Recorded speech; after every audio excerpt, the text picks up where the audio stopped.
আপনার প্রোগ্রাম ছিল না? দিলীপ ঘোষ জীবনে মিস করে না, আর বিফোর টাইম যায়। আমি মিডিয়ার সামনে বলছি, কেউ যদি বলে থাকে ধরো জুতো মেরে ফেলে, আমার নামে যদি বলে থাকে, আমাকে চলুন চলুন, শেষ মুহূর্তে এরকম বললে হয় না। শিডিউলের বাইরে আমি যাই না, যাবো না। যা বলবে শিডিউল আমি সেটা করবো, এসব চলতে পারে।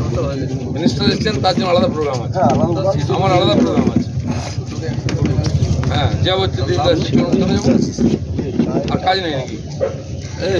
মনমোহন, আমার সঙ্গে কাজ করতে হবে, সিস্টেমে কাজ করতে হবে। মনমোহন সে পারবে না বাড়িতে বসে থাকো। কোথায় গেলি? রিপোর্ট দেখা দিতে হবে। গুপ্তা, এখানে বলুন, আমাকে বললে হবে না, আমি শিডিউল ঠিক করি। যে শিডিউল ঠিক করে, আমি এরা সব বসে আছি, আমি সেটাই ফলো করি, যা লিখে দেবো ওটাই আমি করি। মানে এত পুরোনো লোক সব এক মাস একটু পরিশ্রম করে তাদের দম বেরিয়ে যায় সারা।